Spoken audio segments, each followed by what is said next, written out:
First, I'll go over the agenda. What's your name, Tom?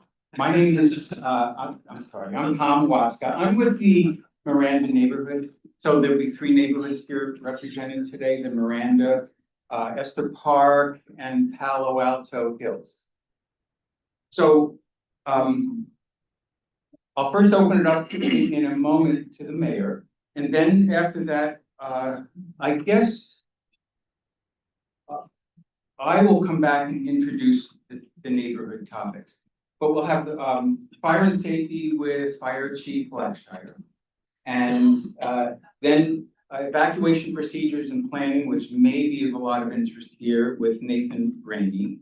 And then Alan Kurakari is the utilities director. Then John Lake is the planning director. And then finally, Holly Boyd, the assistant director of public works. Now, a couple guidelines. Number one, connect and have fun. I'm going to skip over these guidelines if you have them. Also, respect diverse viewpoints for those who are speaking. The town hall meeting agendas have been developed in coordination with the neighborhood and the city. So we've had a short planning meeting prior to this. Community questions off the agenda may be followed up with city staff after the meeting. So if any of your more targeted questions aren't addressed here, you should be able to capture the respective person in the hallway afterwards. Anyone who wishes to speak and participate can do so, but attempt to do that within the timeframes of the meeting. So as the moderator, if I might try to encourage you, if you're speaking a little too long, I might try to encourage you to move it along. And please keep your comments concise.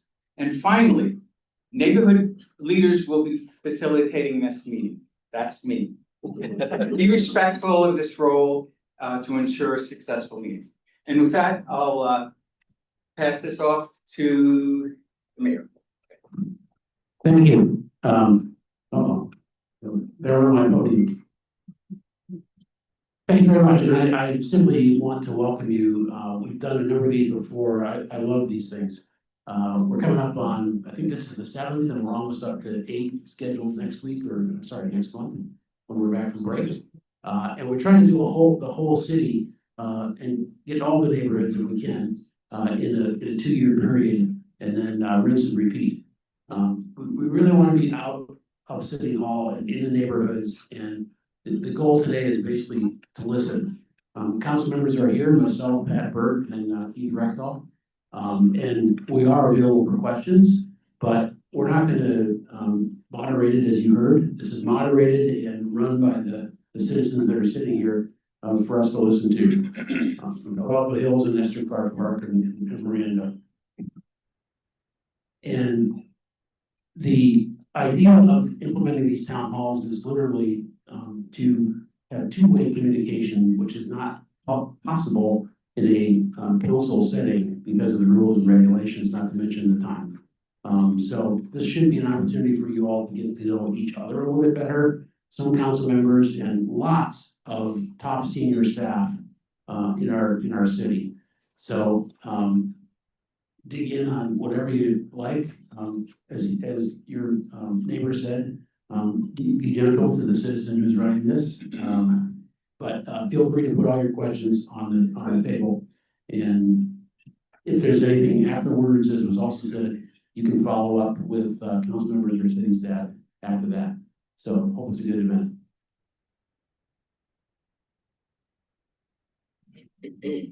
So I'll open up the stage to some neighborhood topics. So the city speakers will come up next, and I'll have each one. You should have the agenda. So each one of you pass it on to the next person. Okay, and then I'll pick up after. So there'll be 5 of you speaking. So if you have any, after each discussion here, if you have any targeted questions, you can bring them up then. If you have something that isn't targeted to this discussion, wait until the Q&A afterwards, and we'll go through that. So with that, I'll introduce Fire Chief Blackshire.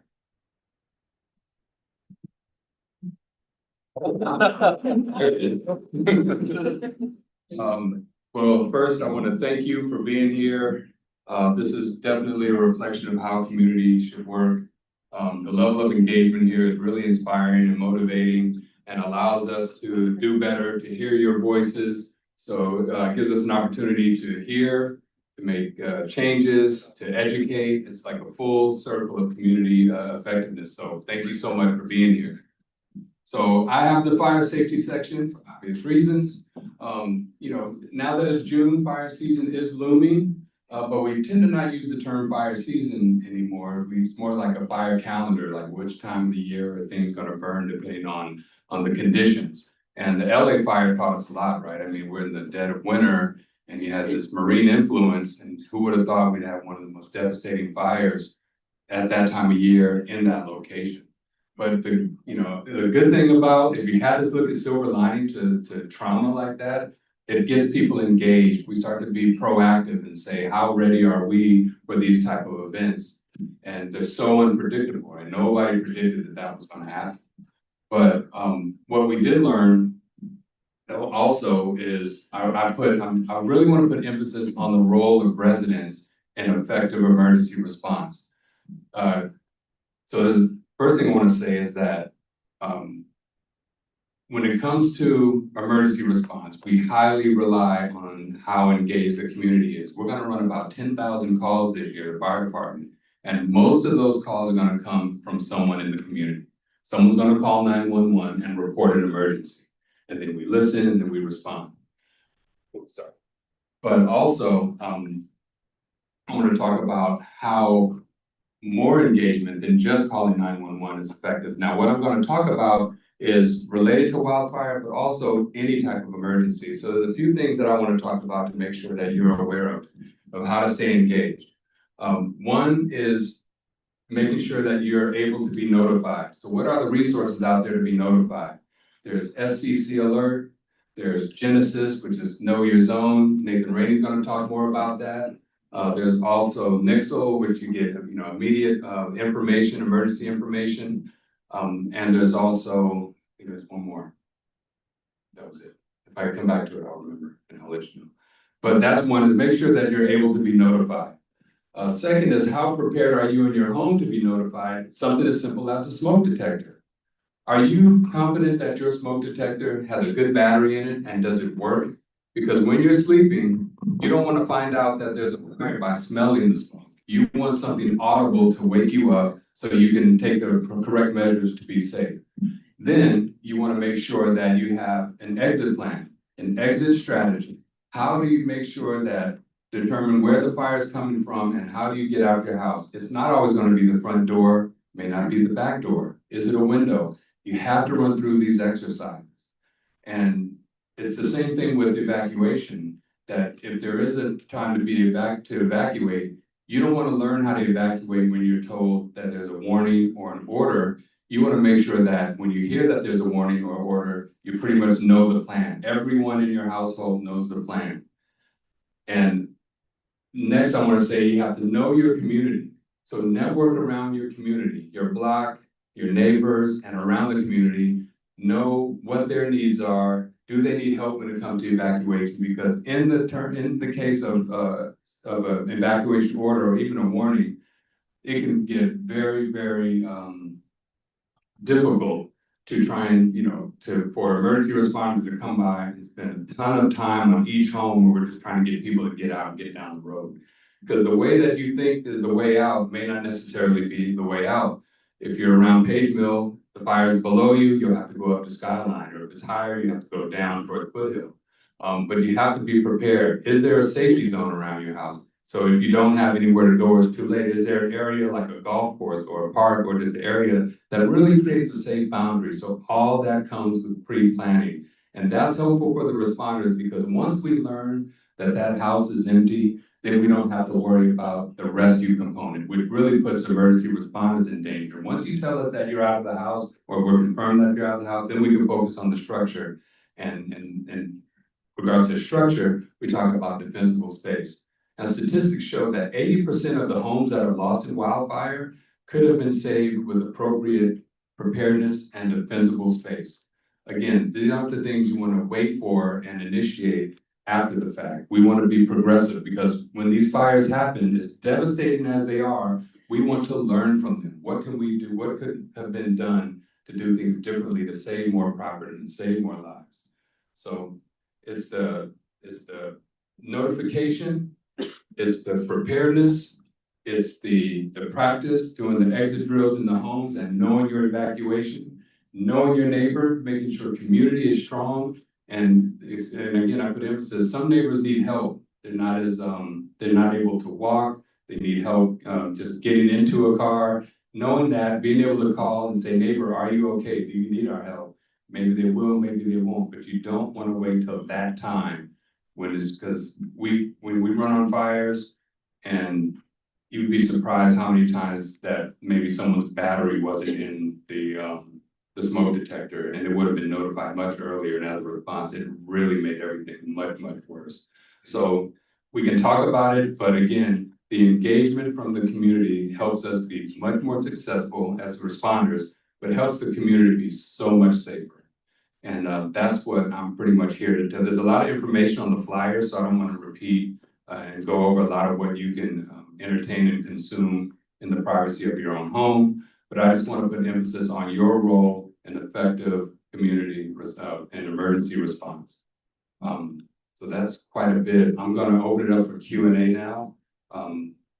So anything related to this topic, we'll take questions. And I think Megan's going to moderate that, and Kristen also has a microphone.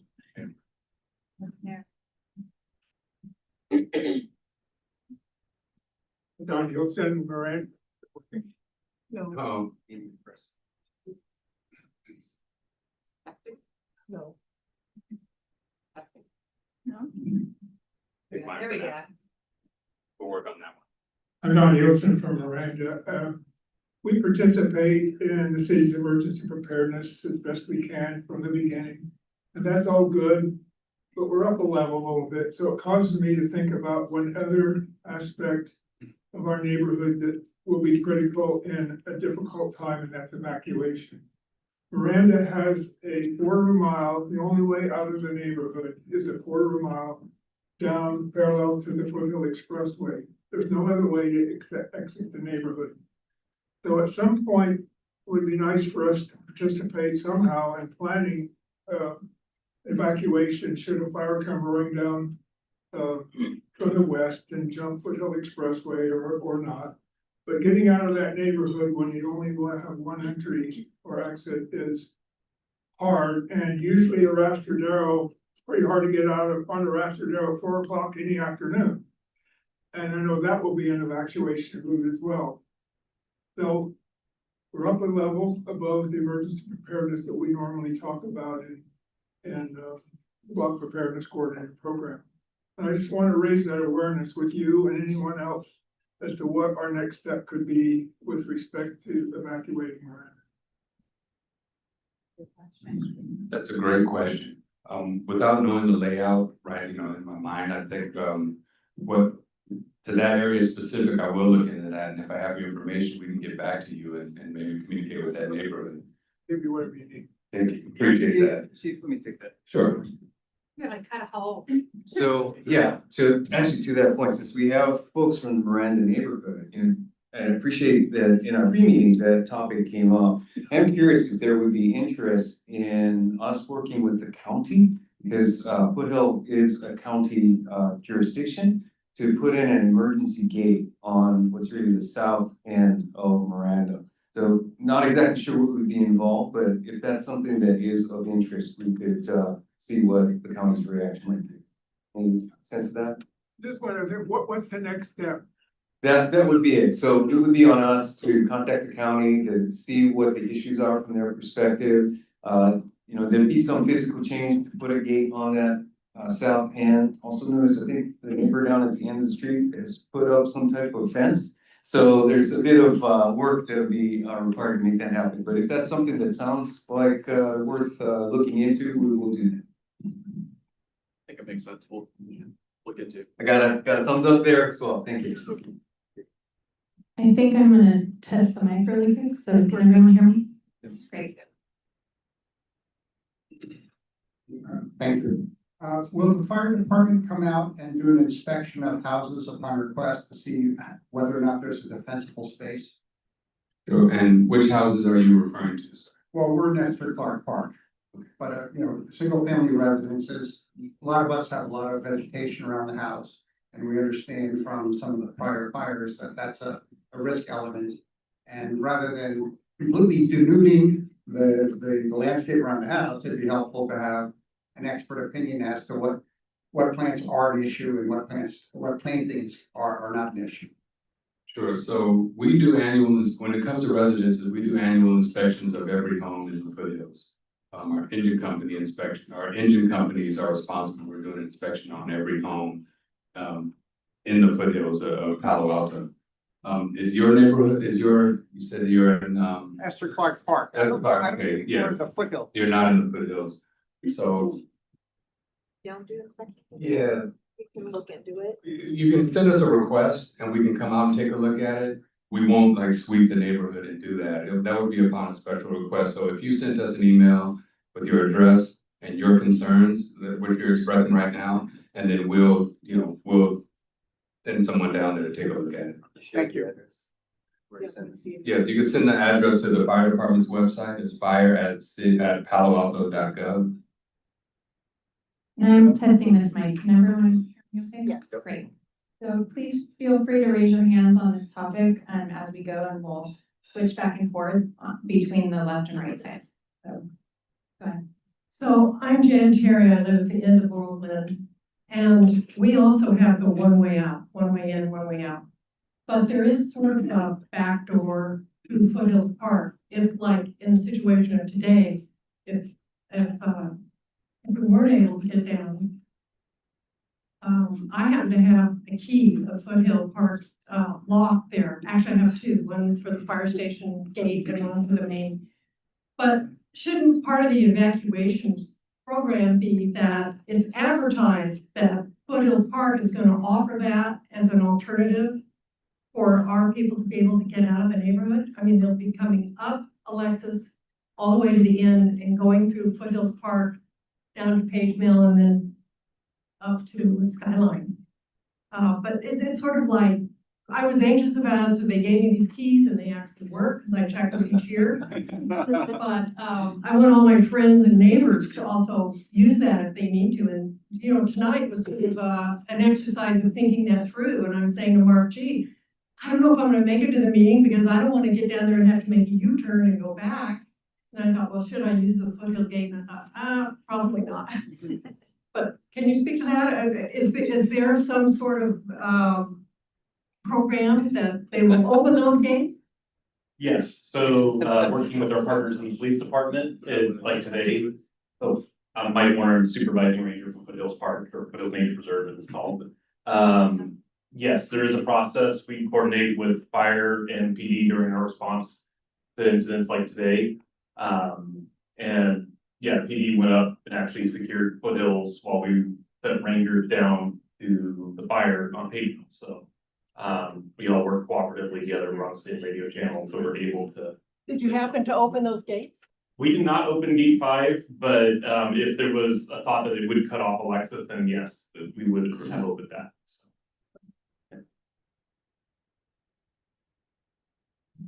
So that's there's a fall, is that like, is there a to-do item on that? Someone take that on?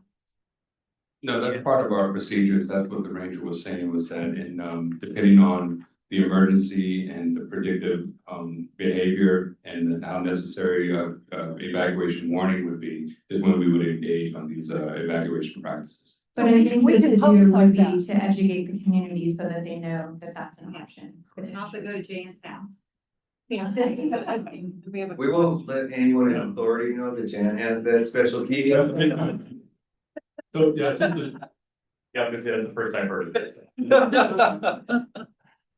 Just to follow up on the same questions. So basically for folks in Palo Alto Hills, I mean, our only exit is you have to get out at Alexis, right? And so And as we drive from Alexis going on Page Mill, going to 280, I mean, we could see, Los Altos, whether there's houses or whether it is the road next to the road. I mean, there are a lot of just area that is definitely, very vulnerable. And then today was the experience that, and one of the projects was basically top fire, and then, I think the whole chair was there, and then basically it was not really evacuation, but then pretty much the road was blocked, and then we could see the smoke, and then we could hear the fire. So is there any way that Palo Alto could work with Palo Alto Hills on really cleaning up, the Page Mill area? Because when we try up and down, I mean, you could just, and that area is horrendous. It's just like a fire, waiting to happen. Understood. So you're referring to hazardous fuel, like fuel removal is what you're referring to? No, I'm referring to all the vegetations, the bushes and all that type of stuff. It's dead trees, there are there's a whole bunch of dead trees. So we are in the process of Tammy Jasso, Fire Marshal. We are in the process of working with Fire Safe Council to do the roadside clearance work. We do annual work, and that process should be starting hopefully by July. It got delayed a little bit with some contracts, things, but we are in the planning stages. We should be, so back up a bit. What Fire Safe Council does for us is they go out and they do the work of being a project manager. And so they will start that process where they go out to bid, they bring in contractors, and they manage the roadside clearance work for us. So that process is starting soon, within probably the next month or so, where they'll actually be getting out there and doing work. So this is something we do on an annual basis, and as well as other projects, depending on what budget we have, we prioritize projects, but the evacuation routes are a project that is a priority every year. And we do respond to, I heard another question about down trees. We have received some complaints about trees being down. We are working, just so you know, when we get those complaints, we send an inspector out to see the tree, to take pictures. We have to figure out if it's city property, if it's Stanford property, if it's private property, and then we have to figure out who's responsible. So it takes some time, but we do work on the down trees. We have one that we're working on now that we received a complaint for. So it's a process. It takes some time sometimes, but we do work on all of those complaints. And Tammy, could you mention how the community could share a complaint with the fire department? You can email the fire at paloalto.gov email address. There's that, and there's also the 311. We also get information about them, and we then etc. through both those sources. Thank you. Two questions over here. I'm Mary Phillips from Old Adobe Road, which is in Esther Clark. And I have two quick questions. And one is, what was the fire today? I did hear sirens, but I don't have any other information. And my other question is, you said that if there was an evacuation, we should notify the fire department of a vacant house. So how do you do that exactly? That's a good point. But real quick, we did have a fire this afternoon. Well, no, we did respond to it. The fire was in Los Altos Hills in their jurisdiction. So they sent Santa Clara County Fire Department, and we did support them with mutual aid. We sent 2 engines and a battalion chief to support it. It was off of Page Mill, and the vegetation fire part of it was cross street of Country Way, but it was a pool pump that was burning. And that was from a resident that was off of Roble Blanca. So it was that vicinity. So that's where the fire was. It was limited to 3 acres. The actual home didn't get fire. It was confined to the pool pump. Don't know the cause yet, but it seems like that may be it. And in regards to notifying that we're not home. When you're evacuating, we're knocking on doors. We're trying to make sure that some people leave notes, believe it or not. But when we're knocking on doors, we do a full 360. We call it a 360. And because we don't enter the home, but we'll knock on the doors, we'll knock on the windows, and we see if there's cars in the driveway. So we just try and use those indicators to determine whether or not someone's home. But we can't enter the home to check. That's something we cannot do. If you want to leave a note, where would you leave it? Like, It's on hey, the front door. Yeah, if you just left something on the front door. door. Yeah, I mean, we have some people leave notes on their door that they have pets. I mean, there's a pet inside. You'd be surprised what, how much people want us to be informed about the condition of their home or what's in it or what to save. Get those notes also. So yeah, I mean, there's no real foolproof way to say no one's home unless we see you on the way out. But we do knock on those doors to make sure no one's home because our priority is saving lives for the property. So just to do a time check, I think we can take one more question. My name is Amy Chan. I live on Long Glen, the Palo Alto Hills area.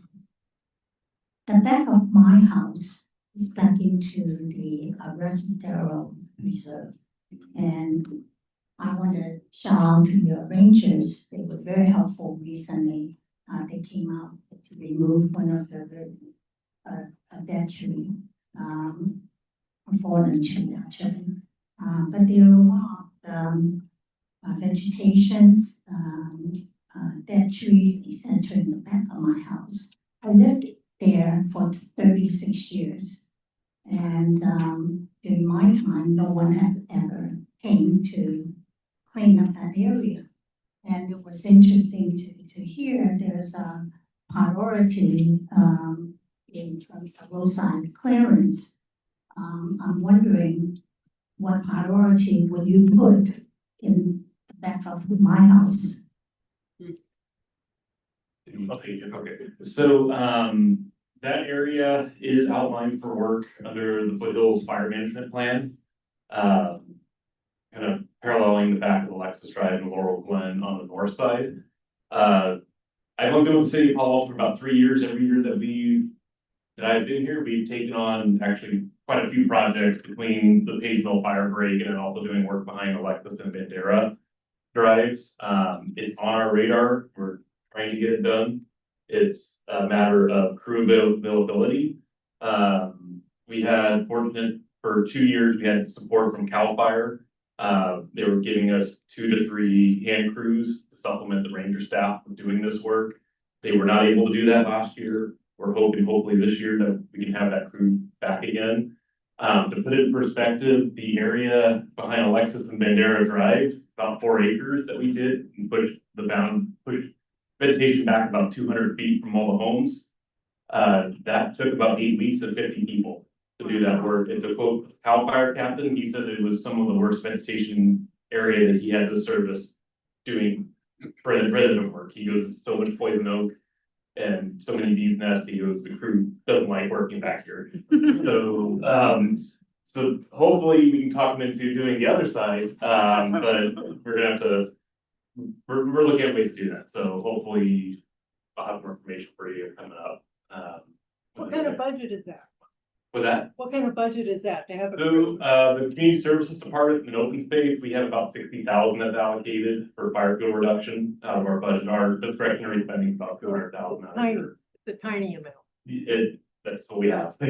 So we partner with the fire department and then, public works, and we combine our funds for projects. And when CAL FIRE came out, that was a partnership that they came out because we have, even though we're in a local responsibility area, they understand that in the case of a major fire, it would spread into a state responsibility area. So they have a vested interest in helping us manage some of these. So the time that they did help, they actually, it was just a mutual assistance for no charge. Yeah, no charge. No charge. Yeah. We just had it, just some logistics for traffic and bathroom, but the labor, there was no charge. So that's the value of these partnerships that we have. So I think that's it for me. The app that I was referring to was Watch Duty. If you don't have that app on your phone and you're interested in status of wildfires in your area or the state, it's a team of people that run this app, and they're very, very efficient and accurate because they have access to all the radios. what they report is coming from radio traffic and even information they get from the public. They verify that with everyone that's on scene. So it's a very reliable app that, you know, that I check, and it's very common among the industry to use that resource. Just to add to that, I was gonna say Watch City and just this afternoon's fire, like I got the alert from that like 40 minutes before the Nixle email. But I don't know if Nixle has the text. But I didn't. Yeah, I'm not sure, but that was the fourth app I was referring to when I was trying to remember it was Watch Duty. And I'm glad you kind of verified that it's pretty effective. Yeah. Thank you. All right, with that, thank you for your time, and it's been a pleasure being your fire chief.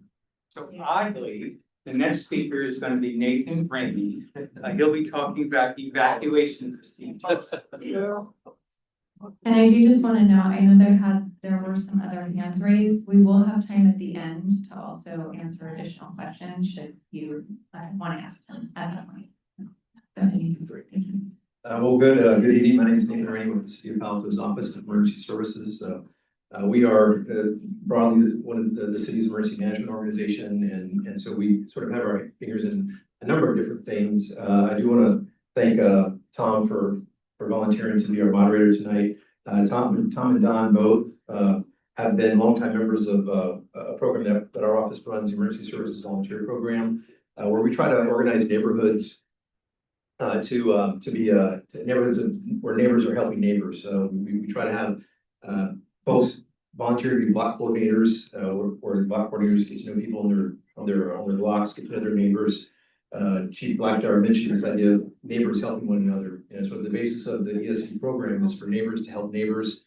And Tom and Don have been doing this in the Miranda neighborhood for a number of years. Which helps us get into the neighborhoods and have some kind of a community interaction. So I want to thank you guys both for your efforts with that. You know, when we think about evacuations, Chief Blackshaw also mentioned that we sort of put a lot of responsibility on the residents. It's really important for everyone here because you guys all live in and near the established wild and urban interface. Basically, it's the Palo Alto jurisdiction west of Foothills Expressway. And it's important to be thinking about evacuations and having plans in place so that you're ready to evacuate when the time comes. You know, and we recommend that you think about two cases for evacuation. One is when there's time to react a little bit, right? We've got maybe there's an evacuation warning. You have time to get some things together, to point your car the right way in the driveway, to think about which way you're going to be able to get out. You know, so that's a case where there's some time before you need to evacuate, and typically that would fall under a prepared to evacuate or evacuation warning type of phase. And then there's a time where, and in the Cal Fire's mantra, you know, they have this idea, you've all heard it, get ready, get set, and go. You know, so that's the get set phase. You know, let's be being ready to go. But then there's the go, right? We should also plan for a no notice evacuation. We came close to that today, frankly. You know, what if all of a sudden the fire departments or the police department starts knocking on doors telling you to get out, right? Are you ready to go, right? And in many cases, in many jurisdictions around the country that have fire that have fire danger, you know, folks are not ready to go, and so we don't know when fires are going to start. Some days we have better indicators than others when the National Weather Service issues fire weather warnings, right? So there's fire weather warnings and there's red flag warnings. Those are days where the threat of wildfire is greater than normal. So those are for sure days we want to be thinking about evacuations. But other times it's days like today where a wildfire just kind of it just unexpectedly starts, and we need to be ready to go. So now that we're in the wildfire season, you know, it's really important as for you as community members, residents, individuals with your properties to be thinking about how are we getting ready to go when I have time to go and when I don't have time to go. We do have a lot of information. There's a lot of information out there. We try to make a lot of it available at paloalto.gov/wildfire, where we talk about the get ready, get set, and go. So I think the first thing that I would tell you is now that we're in wildfire season, be thinking about evacuation plans.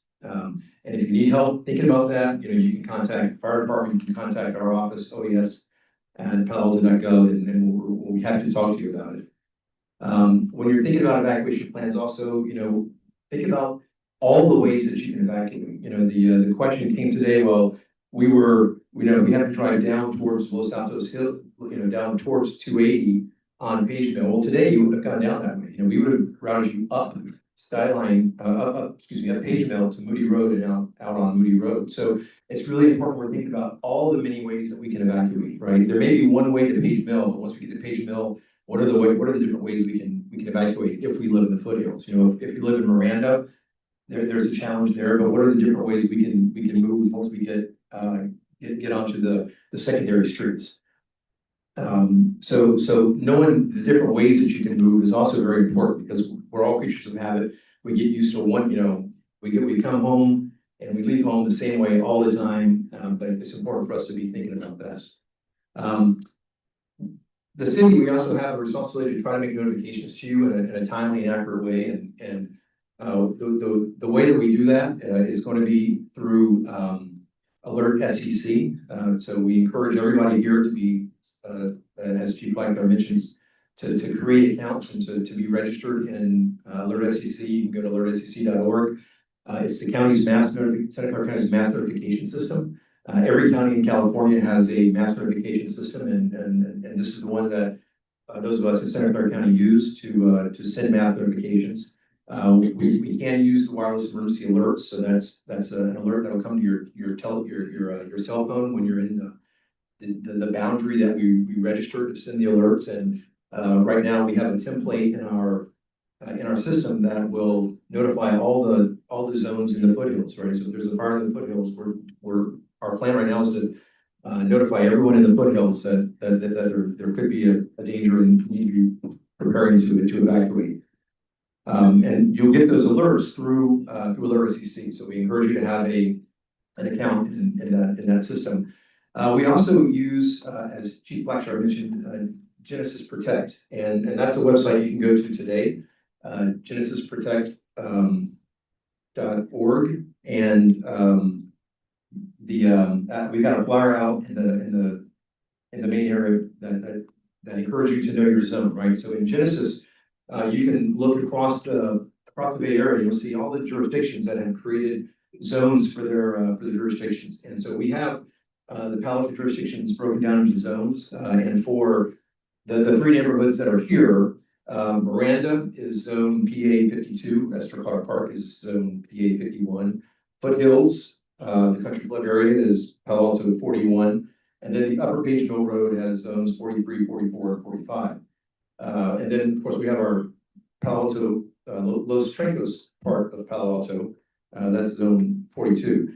And so through Genesis, you can identify your address, you can see your zone, and then as evacuation orders are given, the zone, public safety officials are going to use that software to change the color of the zone from no color to yellow, which means prepare to evacuate, and then to red, which means evacuate. When those processes are being done, it's also triggering watch duty, which Chief Blackshire also mentioned, which will also record record that information and send these notifications as well. So I guess there are a few systems that we're asking you to be aware of, but Genesis Protect is one that will tell you the status of your zones when these incidents are occurring. At the top of my talk, I mentioned the neighborhood connections through our emergency services volunteer program. Miranda is organized with a neighborhood preparedness coordinators, block preparedness coordinators, but we don't have a lot of penetration in foothills and Esther Park. So if you're interested in getting more information about our ESP program, I'll be outside at the OES table and be happy to talk to you about that. We encourage you to use this program as a way for your neighborhood to get more organized and to be a neighborhood where neighbors do help neighbors. I will say that one of the efforts of our office is going to be to work on a citywide evacuation plan. That's part of our emergency operations plan, and so that's a project that we're trying to kick off, and we'll be involving city departments. But we also want to find a way to invite your three neighborhoods to participate in that process, because we want to have a community the community be a part of that process. And as we roll out this plan, we're also thinking about trying to hold an evacuation drill, a practice session for mainly these 3 neighborhoods, so that we can practice, if we have to evacuate, how are you gonna do it? How long does it take us to do that?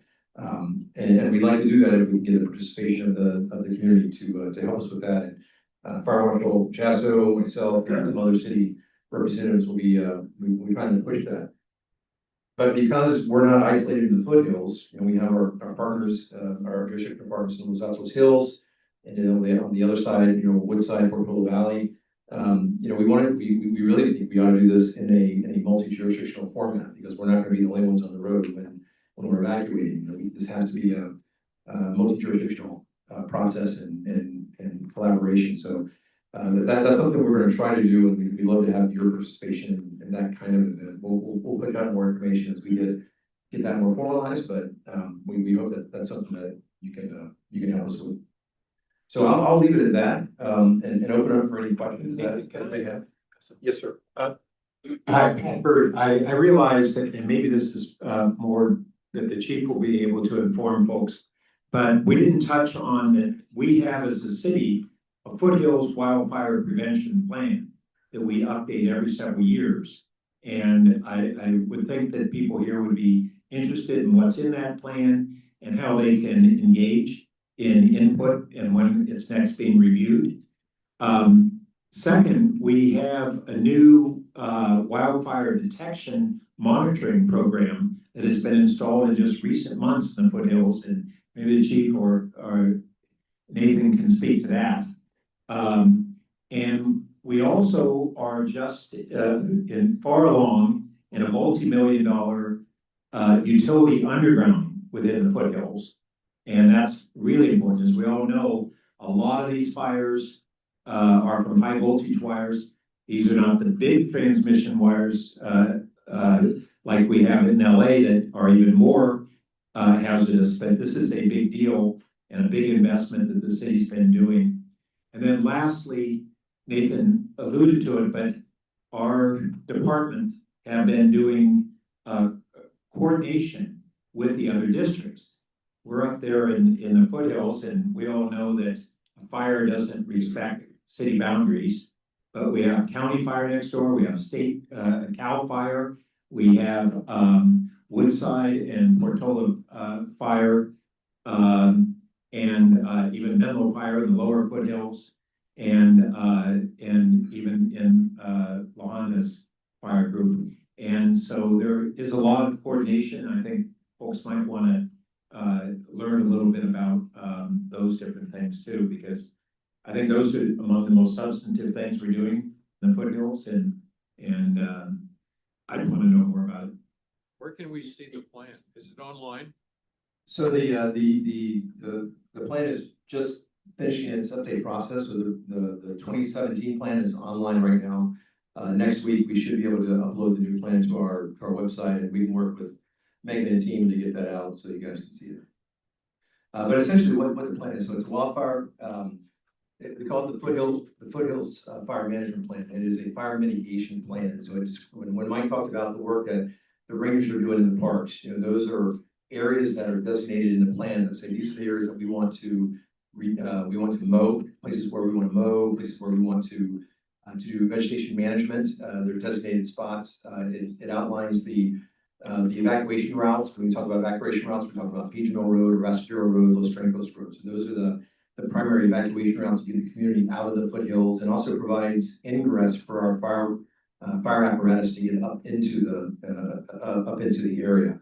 And so it's a lot of information about how we try to mitigate wildfires through vegetation management. Where does it find it online? Yeah, so it's going to be on it'll primarily be on the Palo Alto OAS plans and information page. So if you go to paloalto.gov/OAS, there's a segment for plans and information, and it'll be there. We'll push it up. But I think it's probably more informative if we push it out so you don't have to hunt for it. Other questions? Hi, my name is Amy Chen. I very gratifying to hear that the city is planning underground utilities. Coming up to our area, we have to go through Page Mill Road, and of course, there are a lot of high wire. Is Page Mill property is Palo Alto Hills jurisdiction, right? So is any, just trying to see if there's any conversation with them and how do we move forward with underground in Page Mill. So Alan's gonna talk, Alan Curtori is gonna talk all about that, so we'll let him, we'll let him talk about that next. Okay. Other questions?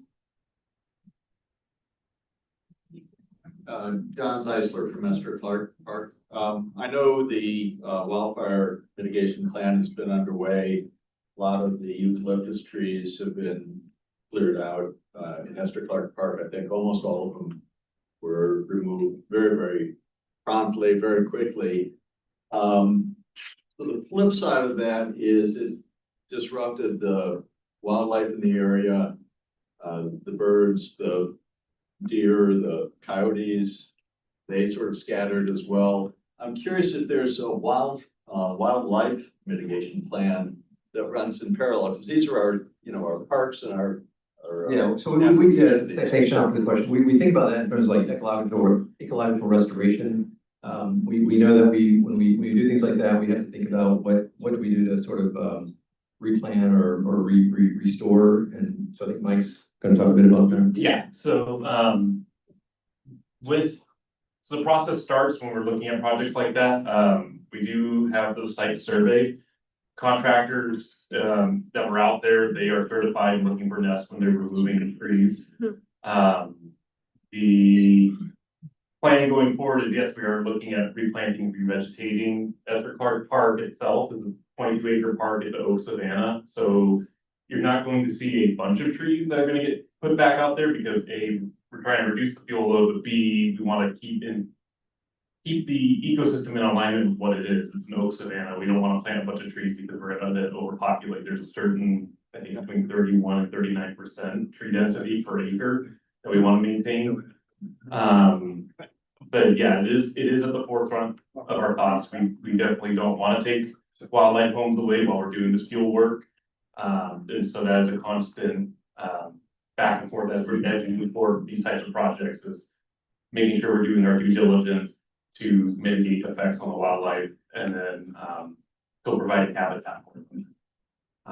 Yeah. Okay, thank you, Mike. So glad you're here tonight. Other questions? Any other questions? Okay, well, I'll be in the back room there if you have more questions or you want to talk about some of the things we brought up today. I'd be happy to talk to you. I'm a Palo Alto resident myself, so I love talking about Palo Alto and the issues that we can solve together. So I'll be followed by Alan Corritori, our Director of Utilities. I think I'm following you, but that's okay. Oh yeah, you're following me. Good evening. My name is Alan Curratore. I'm the new utilities director. I've actually joined recently from the city of Santa Clara, where I ran the utilities on that side there, the electric, water, and wastewater side. So, of course, in Palo Alto, we have more than other cities. So we have, of course, electric, wastewater, gas, fiber optics, and electric. So I did want to talk about some of the projects we're doing in regards to reliability and also some safety. So I wanted to first start with the big picture. What we're doing around the city is what we call our grid modernization. So the grid modernization is really a concerted effort to expand our electric system to allow for electrification and reinvest to increase reliability. So as more folks start getting EVs and cars and switching to hot water heat pumps, that we increase the reliability and redundancy in our system. So one of the key factors that we've been working on for several years is trying to get a second transmission corridor. So what does that mean? As you probably are aware, several years ago, there was a plane that hit some of the transmission lines that are coming from PG&E, and that one corridor has been an item of concern for several years. So you may have not known, but it's good news for us is that we've been working with the California ISO to bring a second transmission corridor coming from the south. So that will have a new supply coming into Palo Alto, coming into our Colorado receiving station, which we are upgrading as part of our grid modernization. So we'll have an additional corridor coming in. So in an event that we had a power outage or another event on those lines that we had a few years ago, we'll have another source of electricity coming into Palo Alto. So that's great news. Just on that theme, let's bring it back to your neighborhood. So as part of our annual process, as we've heard, the theme here is the annual utilities wildfire mitigation plan. So the state requires cities like us that have areas that are in the higher fire threat zone to create an annual plan. And that annual plan talks about what we're going to do to protect our community, to communicate what's going on, and then give a plan of how we're going to mitigate some of those issues in regards to electric utility lines that have caused problems out, around the state. So Palo Alto is a leader. We've invested in a utilities undergrounding for all the areas in those higher fire threat zones. Basically, anywhere kind of on this side of the other side of 280 up into the foothills. So what does that mean? Right now, our project is about 9.3 miles of utility undergrounding. We're about 80% done. If you look out there now, and you may not know it, a lot of we switch a lot of the customers to the underground line that's been installed. So you may still see those overhead lines, but those are actually de-energized. So the last section we're working on now is Mid-Peninsula Open Space District. We just got an easement through them, and we'll be continuing that work bunch all the way to the top of the ridge. And the top of the ridge serves an AT&T cell site and the FAA. So it's obviously important customers. And again, Palo Alto does a little bit more. We're actually going not just to the distribution of those overhead lines, we're going from now to the services for the customers. So we're going to be working with AT&T, the FAA, and Mid-Peninsula to actually underground those services as well. So our intent is to, as much as possible, mitigate any fire risk from utilities. So we do more than just electric, so we also do the water side as well. And obviously with the events coming and happening in Southern California on their water system. So how is Palo Alto being prepared, right? What have we done? Several years ago, the city increased the storage capacity in terms of especially, and a lot of it is frankly in the foothills. And we have all of our pump stations have backup diesel generation. So in the event of a power outage, we're able to switch over to that backup diesel.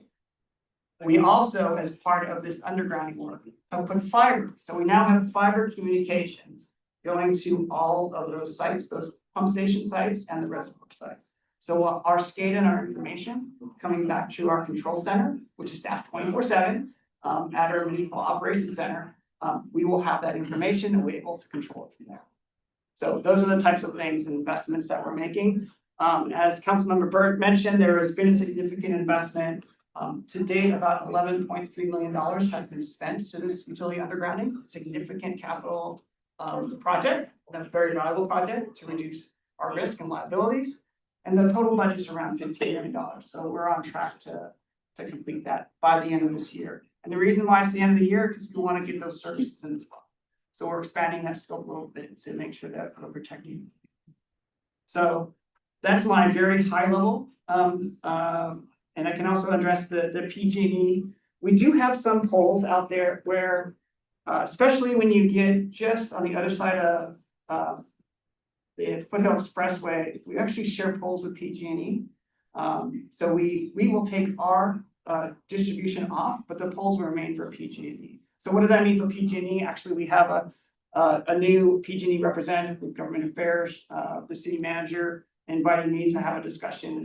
We'll bring this up as one of those topics on where their status is in terms of their mitigation plans and if it includes underground. So that's an item we can bring back. But that kind of concludes my presentations. Happy to answer any easy questions.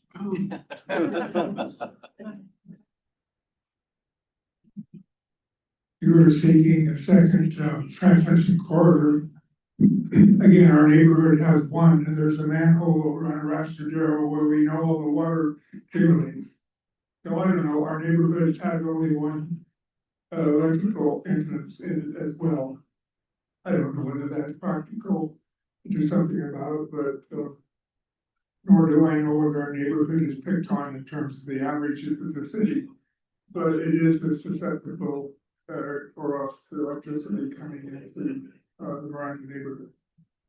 Great, thank you for that. So we are, as part of that undergrounding, and I apologize, I've only been here less than a year, so I don't know the neighborhoods as well as you do. So I will probably have to go back to the specifics, but in regards to our undergrounding, going up to the ridge, having an underground system is more reliable. As part of that system, we're actually putting sensors in and using the AMI that we have going to each of your residents, and that helps us inform where outages are at. And we also have, having this new systems out there, we can actually look at different levels of control. I won't go into all the gory details because I am a recovery engineer, I love it, but maybe for this career might be a little too much. Who can I call on to ask about our particular outage situation in our neighborhood?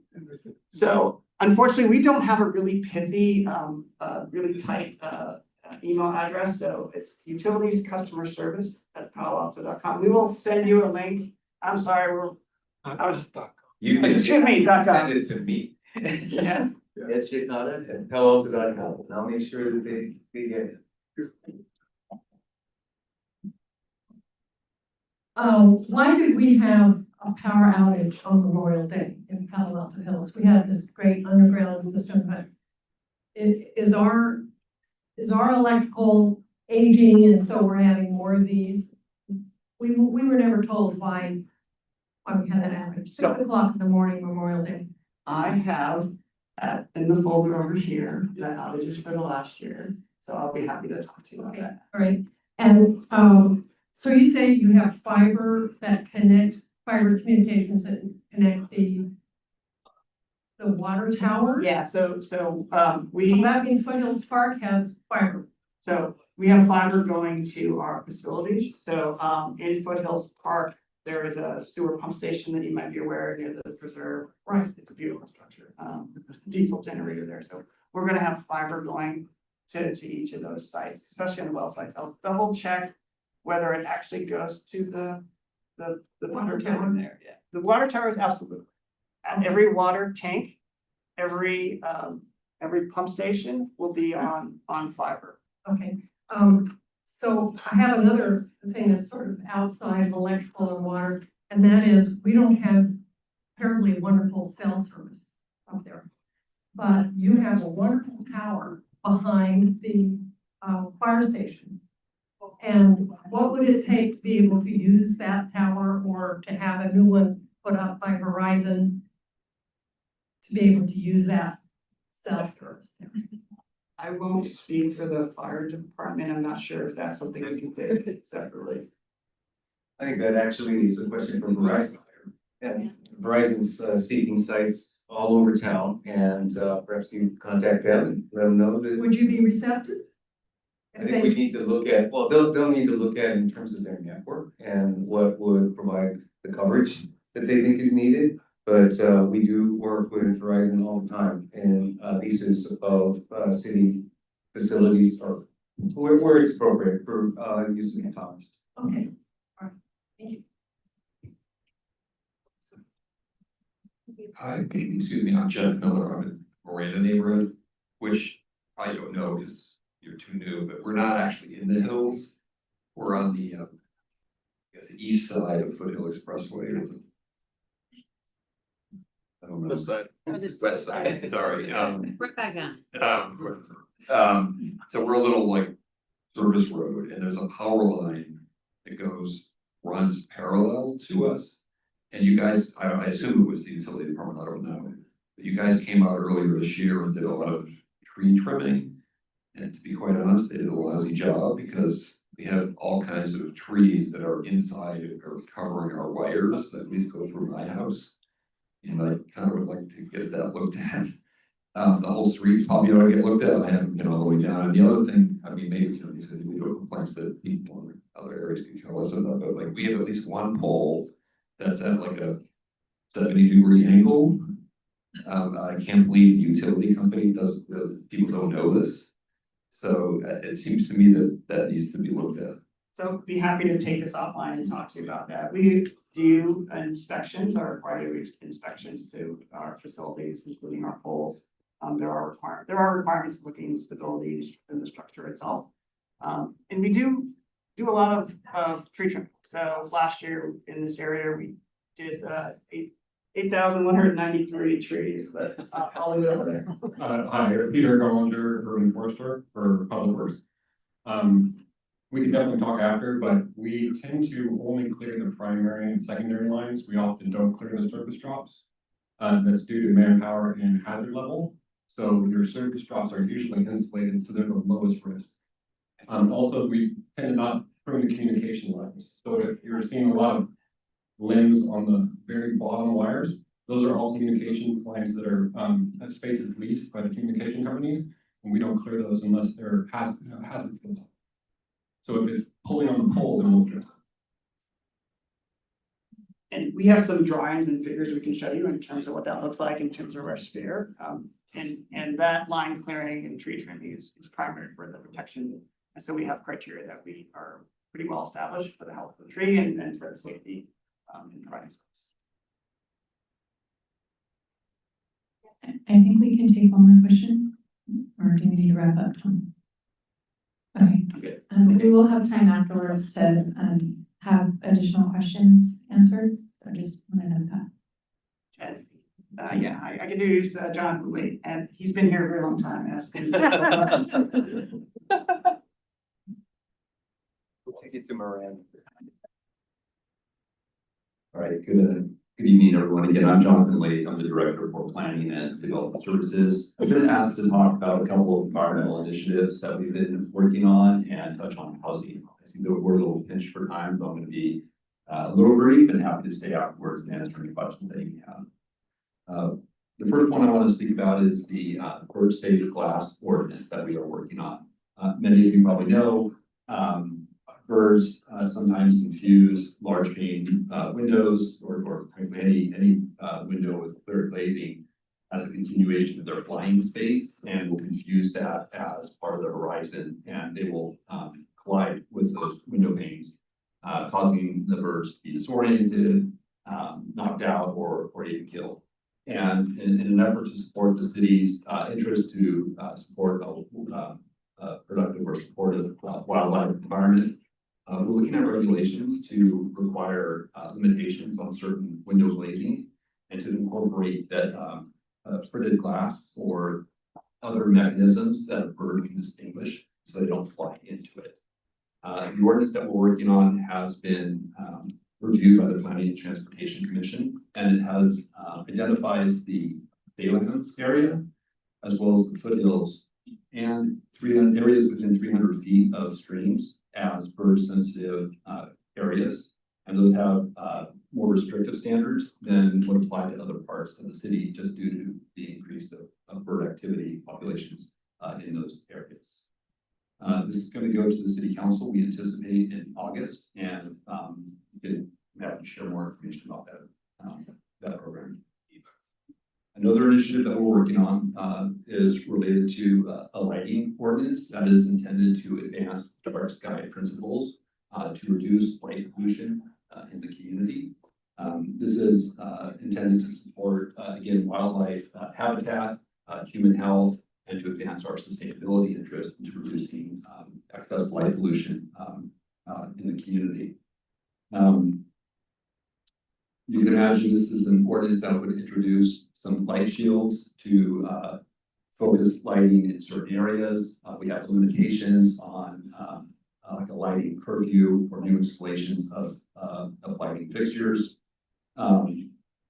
And we try to reduce the spillover of lighting to adjacent properties. There's some other provisions as well in that ordinance.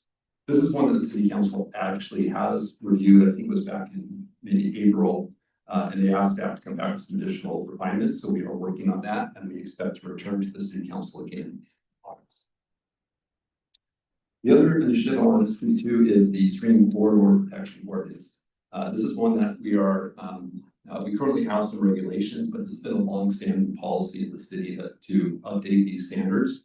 We have a current setback for structures within a stream for new buildings and structures to be at least 20 feet away from the top of bank of an open water stream. And this ordinance is seeking to increase that distance. And for the flat part of Palo Alto, the current standard or the proposed standard is 30 to 40 feet instead of 20. And as you get into the Baylands and the foothills area, that standard is proposed and before the Planning and Transportation Commission to extend up to 150 feet for new structures in that area. We're also working on some exceptions for hardships or security and to address other concerns that community members may have about that increased setback. But that's one of the things that we are working on. Switching to housing, I think all of the properties that are represented in this town hall are single family zoning properties, whether it's residential estates or R1 10,000 or R1 9,000 properties or OS, open space properties. They're all intended to be designed for single family use. That's basically 1 unit per lot. And we used to have, or we did, and we still do, accessory dwelling unit regulations. But prior to 2018, we didn't see many ADUs being produced in the city because our standards were not supportive of that as much. They require greater requirements than we have today. In 2017, the state legislature, as well as our city council, began making some refinements to the ADU regulations. And the state has been really aggressive in that area to the point now where single family zoning is actually 4 units per lot. This might be a surprise to you, but there is, and this isn't unique to Palo Alto. This is throughout the state of California. Every property that is zoned single family zoning can have up to 4 units on a lot. That's going to be the principal structure that you live in. An attached accessory dwelling unit could be added to that property. A detached accessory dwelling unit can be added. And you can have a junior accessory dwelling unit embedded within the primary residence of the home. So that's a big shift. And I'm not sure that everybody quite understands that, but single family zoning has evolved to up to 4 units per lot. And the state in 2021 enacted SB 9, which you may have heard about, which also allows single family zone properties to have up to 4 units on those lots. You can actually subdivide now a single family zone property into 2 with 2 units on each of those subdivided parcels. And then more recently, the state enacted in 2024 SB 1123. This is a regulation that takes effect in July, in a couple of weeks, that allows up to 10 units on a vacant single family zone lot up to 1.5 acres in size. Now, many of you may have been tracking with interest the property at Old Trace Road in Rostadero, which is a 1 acre site that's vacant. It's our understanding that the developer the property owner is interested in building on that site in accordance with SB 1123. So you can anticipate, if this application comes forward, that there will be 10 units built on that lot, and each of those units is probably going to have an accessory dwelling unit attached to it. That would be 20 units that could be built under the state regulations for that property. I'll note the state is very aggressive in its housing initiatives, has been for at least 8 years, last 8 years. I don't expect it to slow down. They continue to be active in this area. Frankly, it's a little hard to keep up with them, but we're doing our best, and we're continuing to update our local codes as we need to. With that, I'll pause and have to answer a question.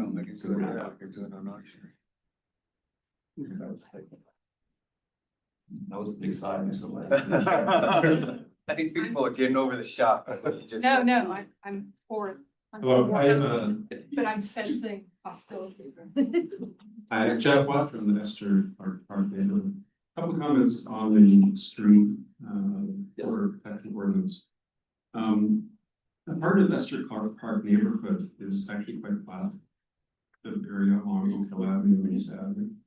we have a tributary to the Bear Creek that flows through there.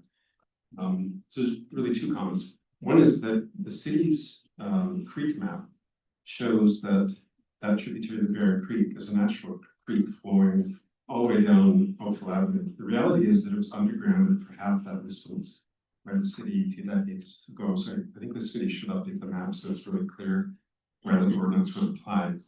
And then secondly, I think changing that setback from 20 feet to 150 feet and that in this neighborhood is pretty extreme, and it would impact significantly a lot of those homes, that were built decades ago. And really, I think for many of them would prevent any new development ever on much of the lot. So I think the city really should, I think, take a close look at that area in particular. It's not really up in the hills where it wouldn't impact many dwellings, but it's really going right through this fairly flat neighborhood. Great, well, thank you for that feedback.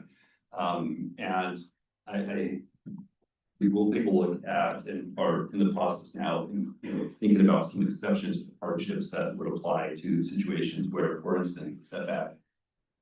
We're not able to, without paying you for your property, develop a regulation that deprives you of being able to develop your lot in accordance with the, the standards. So we're going to be sensitive to what implications those regulations have and make sure that we're creating a process where you can reasonably request a hardship.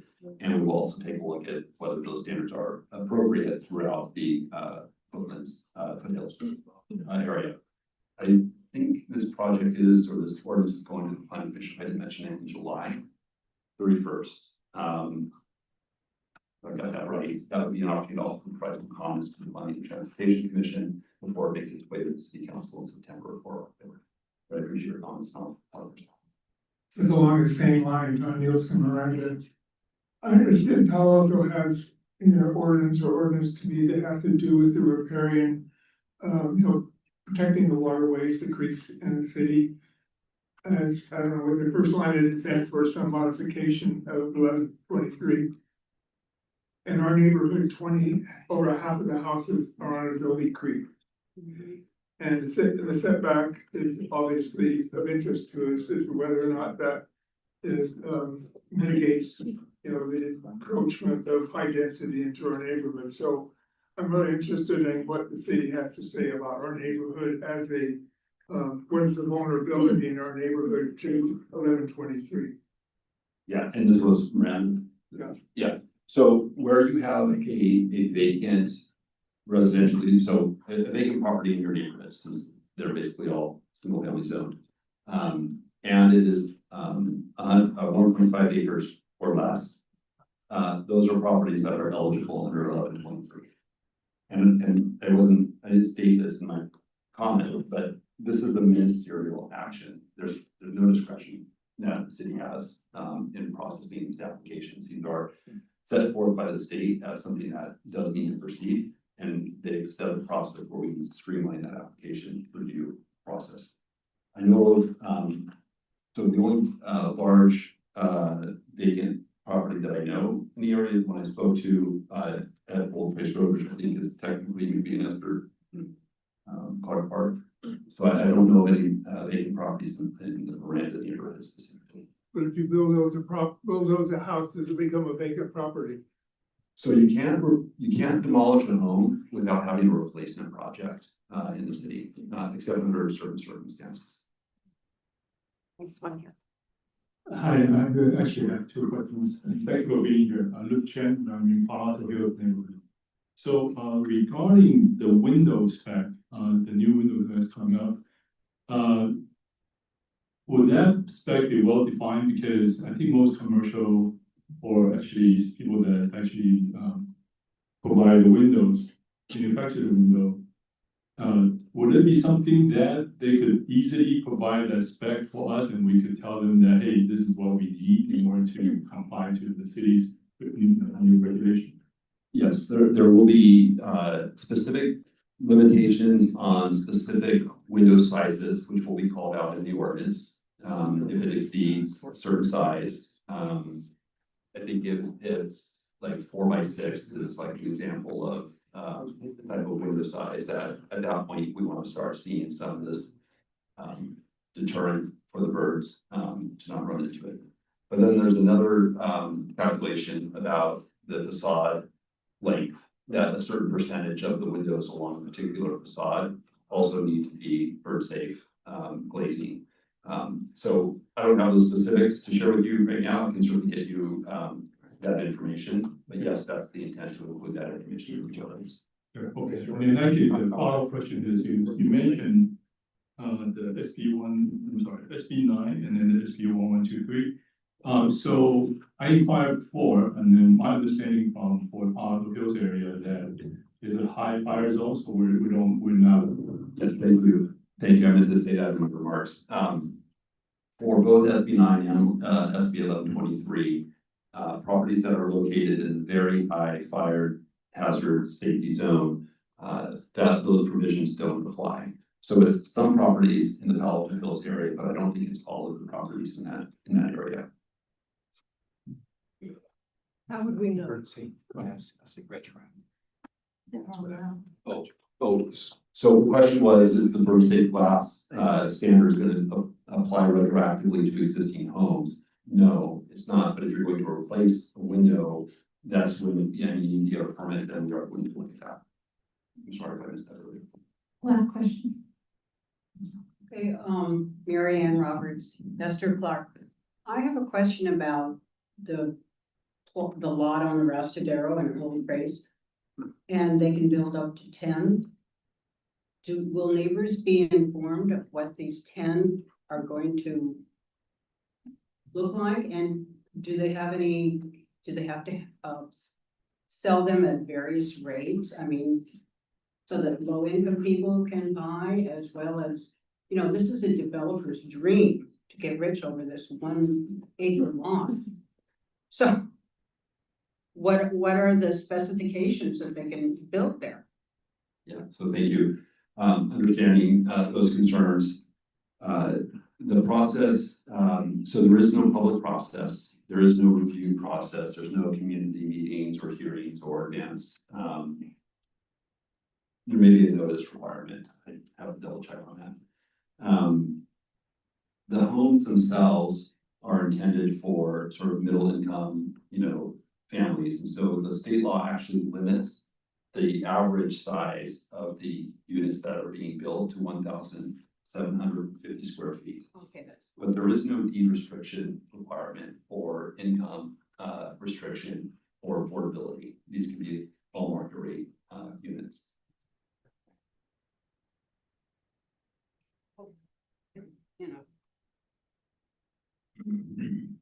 No more to say.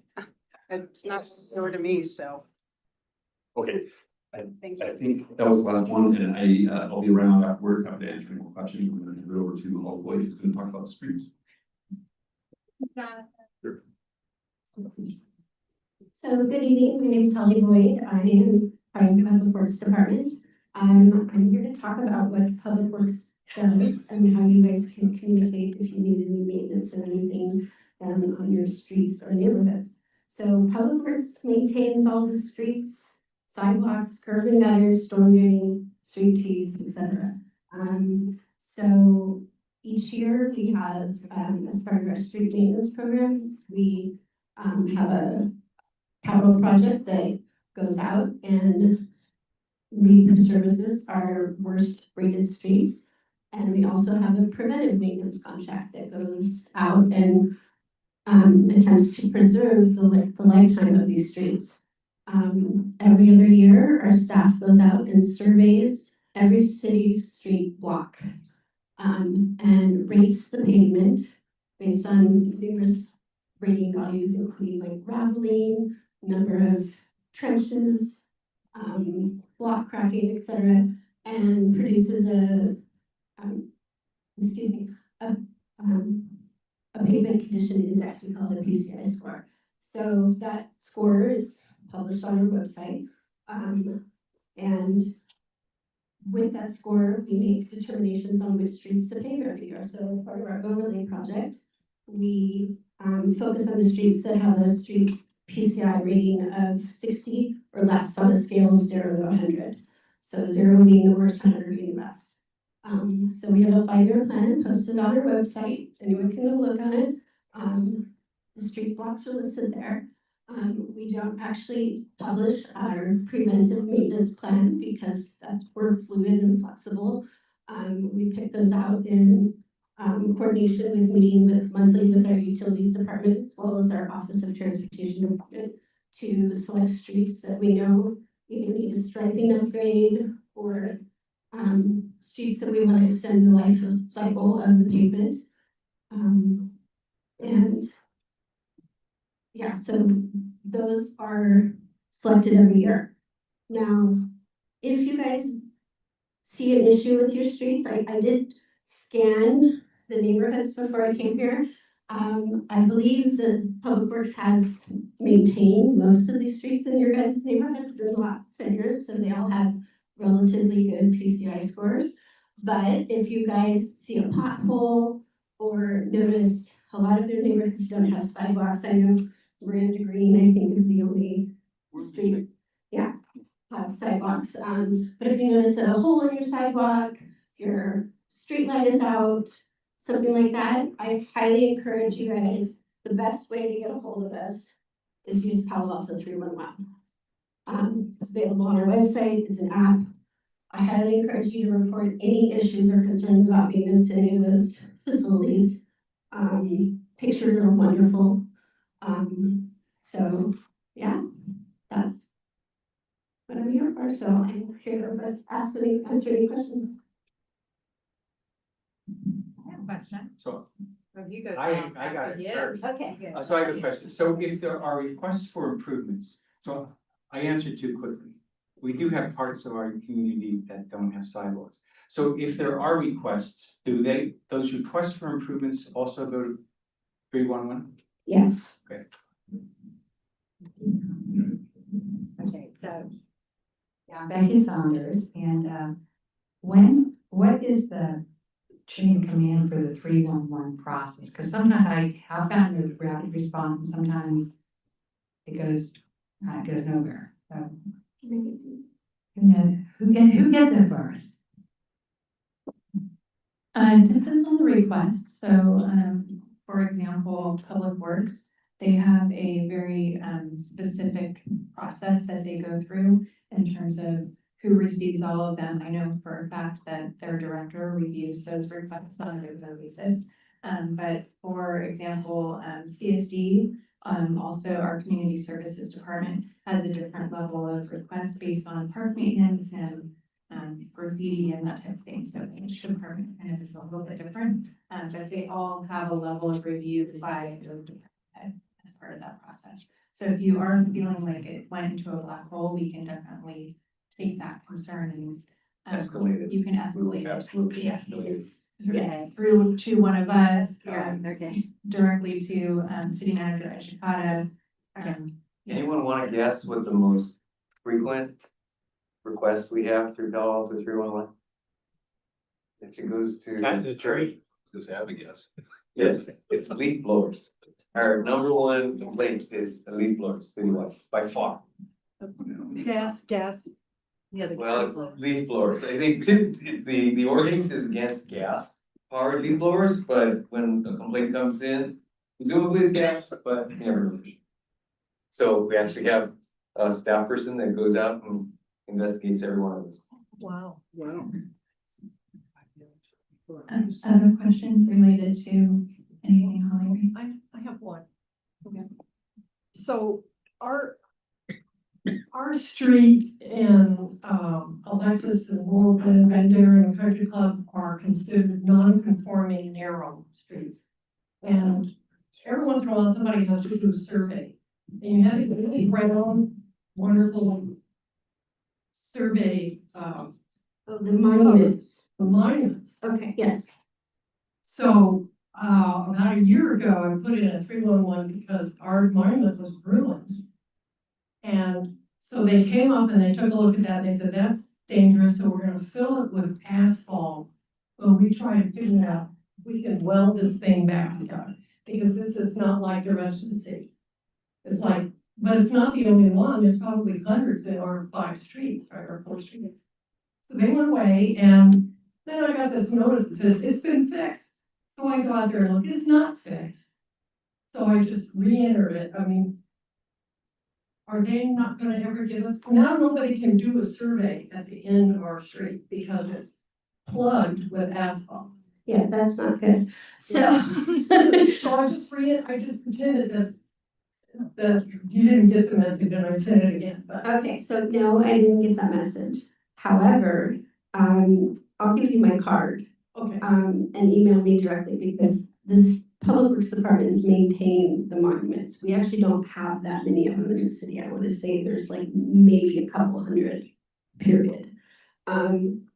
So that's very important to maintain elevation and for future use. So I'll give you my card. Please email me and I'll get it to our city surveyor. Thank you.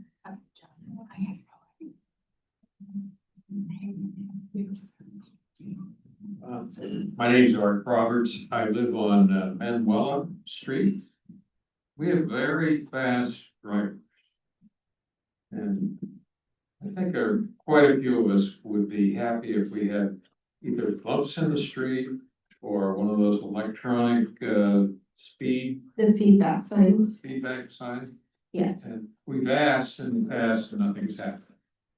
Okay, so. Are you the right person to deal with it? No, but I can talk about it and refer you to the people there in the room. So basically for speed issues, it's a combination of enforcement and then these speed feedback signs and speed humps. Enforcement, I'll have you talk to our chief of police. And then we have a new chief transportation official who just started, I think, a couple weeks ago. She's sitting behind her. Her name is Maria Lowe. So her team would evaluate the use of speed humps and speed vehicle feedback signs. So I don't know. How do I put in the official request? I'll be able to take that. Hi, good evening, everyone. My name is Andrew Linder. I'm your police chief. Hang out. Appreciate all your engagement. Sir, to answer your question from an enforcement perspective, we have a 3-person traffic team that I'm happy to deploy out there and take a look. Generally just the sight of a cop on a motorcycle does wonders for slowing traffic. We can certainly make some stops and take some enforcement action. You can either email me, you can talk to me after the meeting, or you can email the general PD email. This is for any police needs. We check that on a daily basis. We farm that out and we'll follow up with you. Does that answer your question? Yeah. Yes, sir. What was your name? I'm Andrew Binder. Thank you. Binder. And then I just want to finish up, since Rita is new, there is a process that the Office of Transportation goes through to analyze the use of speed humps and if it's appropriate for a street. And ultimately, once they get through that process, they will assign it to Public Works and then my team would be the one to install it. So. Other questions? So the Department of Transportation would also be the place to talk to about upgrading crosswalks, so it have those blinky lights for crossing. Oh, like a flashing beacon crosswalk? Yes. Okay. So we have one that's on crossing the Raspadero from Old Trace, which is scary. We have more and more kids who have to negotiate that to get to school. So there is, it's marked, but in the morning, especially, people are quite heedless. And if I have to cross it, I go out and I wave my arms around. Yeah. For those requests, I still would refer to Palo Alto 311 or, yeah, I'm gonna give out your general email, transportation@paloalto.gov.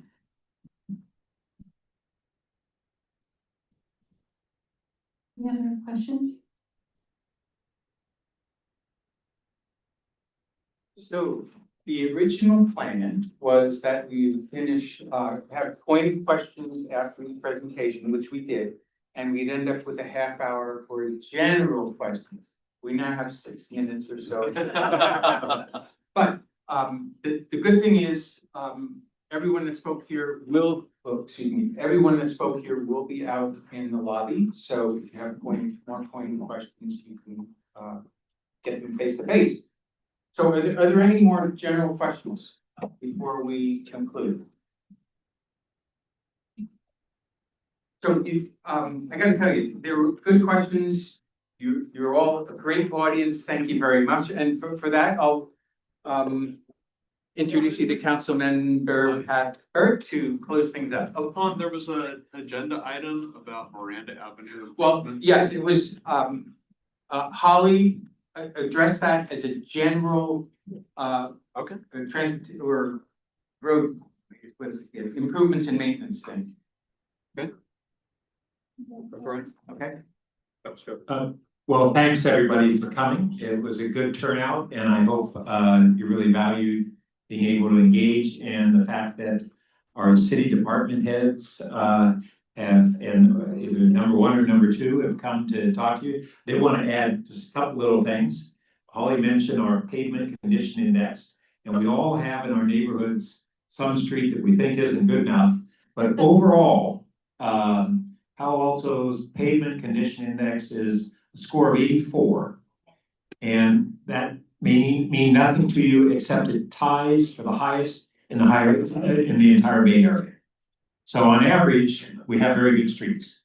And then there was one other thing I wanted to touch on the new wildfire sensor technologies that we're doing in collaboration with Stanford and Woodside Fire Department, and we have 20 of them, so far. How many? Between the three agencies, it's 50. 50, and this just went in the recent months. And so they can detect early on wildfires in areas that are hard to reach to boot. So this is a big breakthrough, and the advancement in these technologies, not only this one, but a bunch of other ones are really exciting. Councilmember Recto and I joined the chief and some of his crew and CAL FIRE at a controlled burn down in Claro Reservoir a week ago. And really we're able to see a lot of the emerging technologies that are happening there and the coordination that's happening with the agencies. And that controlled burn brought together all sorts of the different agencies in the county. They're working together, communicating together. So when something happens, it's not just our fire department. We all help each other because there just aren't enough resources. So in any event, thank you all. We'll be hanging out here and answer any other questions you have and look forward to staying in touch.